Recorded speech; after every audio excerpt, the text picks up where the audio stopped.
Hi everyone, welcome to the Touch to Click channel. Today, in this video, we'll show you how to get your computer screen back to normal size if everything looks zoomed in or too small. Now let's get started. Step 1. First check your screen resolution. Right-click on an empty area of your desktop and click Display Settings. This is where Windows controls how everything appears on your screen. Step 2. Scroll down to the Display Resolution section. Click the drop-down menu and select the option marked Recommended.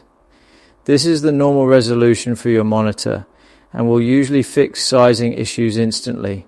Step 3. If your screen looks zoomed in, check the scale setting just above resolution. Set it to 100%. Or the recommended value to return text, apps, and icons to their normal size. Step 4. If the issue is only inside a browser, press Ctrl and Roller on the mouse. This shortcut resets the zoom level back to normal in most web browsers. Your computer screen should now be back to its normal size and easier to use.